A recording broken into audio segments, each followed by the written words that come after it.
There is a moment right before the tears come, a tightness in the throat, a heat behind the eyes. And for some people, that moment arrives constantly, during a movie, a song, an argument, an act of kindness from a stranger. They cry at commercials. They cry when someone else cries. They cry when they're angry, which embarrass them more than the anger itself. And most of them have been told the same thing their whole life. Stop being so sensitive. Toughen up. You're too much. But here's what almost nobody tells them. Crying easily is not a character flaw. It's a nervous system doing exactly what it was built to do, just turned up louder than most. Let's start with what's actually happening in the body. Tears aren't just an emotional overflow. They're a release valve for the autonomic nervous system, the part of you that runs underneath conscious thought, heart rate, breathing, the fight or flight machinery. When something emotionally significant happens, that system activates. In most people, it activates, does its job, and settles. In people who cry easily, the activation threshold is lower and the intensity is higher. The switch flips faster and it flips further. Researchers have a name for this: sensory processing sensitivity. It's not a disorder. It's a trait found in roughly 15 to 20% of people, and it shows up in over 100 other species too, from fish to primates. The trait comes with a nervous system that processes stimuli more deeply. Sounds are louder. Emotional undertones in a room are picked up faster. Someone else's pain registers almost like it's happening to you. This is where the crying really comes from, not weakness. Depth of processing. Think about what happens when you watch someone else cry. Your brain has mirror neurons, cells that fire both when you perform an action and when you watch someone else perform it. When you see someone's face crumple in grief, a faint echo of that same neural pattern fires in you. For most people, that echo is quiet. For highly sensitive people, it's loud enough to become its own experience. Their empathy isn't a metaphor. It's neurologically closer to actually feeling what the other person feels. Now add attachment history into the mix, because this is where it gets more personal. Children learn very early whether their emotions are welcome. If a child cries and a parent responds with warmth, comes closer, softens their voice, helps the child name what's happening, the child learns that emotion is safe to express and safe to release. But if a child cries and is met with irritation, mockery, or the classic line, "There's nothing to cry about," something else gets wired in. The emotion doesn't go away. It just goes underground.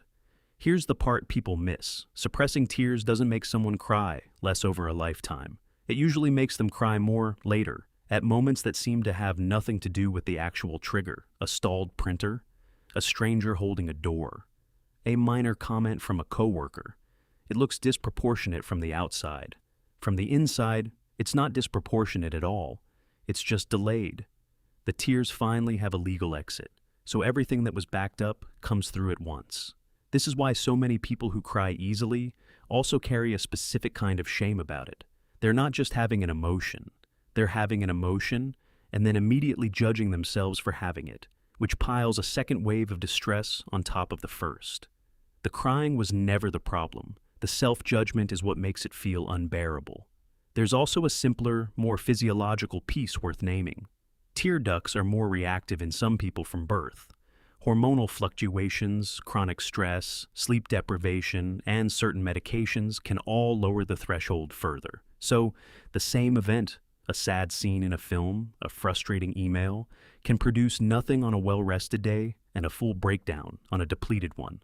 The trigger didn't change. The reserve tank did. And then there's the question everyone eventually asks: is this actually a strength? The honest answer is that sensitivity is not inherently good or bad. It's a trait that comes with trade-offs, and the trade-offs depend entirely on the environment around it. In an unsafe or dismissive environment, high sensitivity produces more distress, because the person absorbs more, but has less support to process it.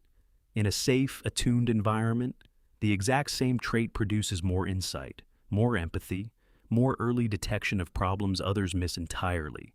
It's not that sensitive people are stronger or weaker. It's that they're more exposed to whatever conditions they're in, the good and the bad, amplified. There's a reframe worth sitting with here.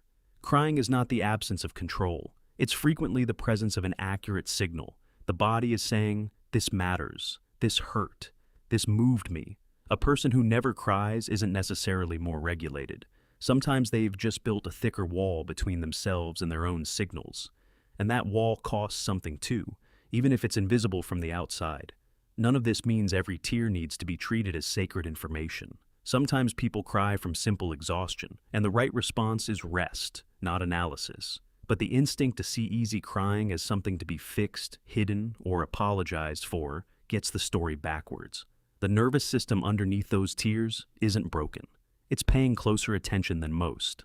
The people who cry easily are often the same people who notice when a friend goes quiet at dinner, who feel a stranger's embarrassment on a train, who remember years later the exact tone of voice someone used when they were dismissed. That noticing has a cost. It also, in the right conditions, becomes one of the most valuable things a person can offer another human being, the ability to feel, with someone, what they are actually going through. The tears were never the weakness. They were the receipt for how much was being felt in the first place.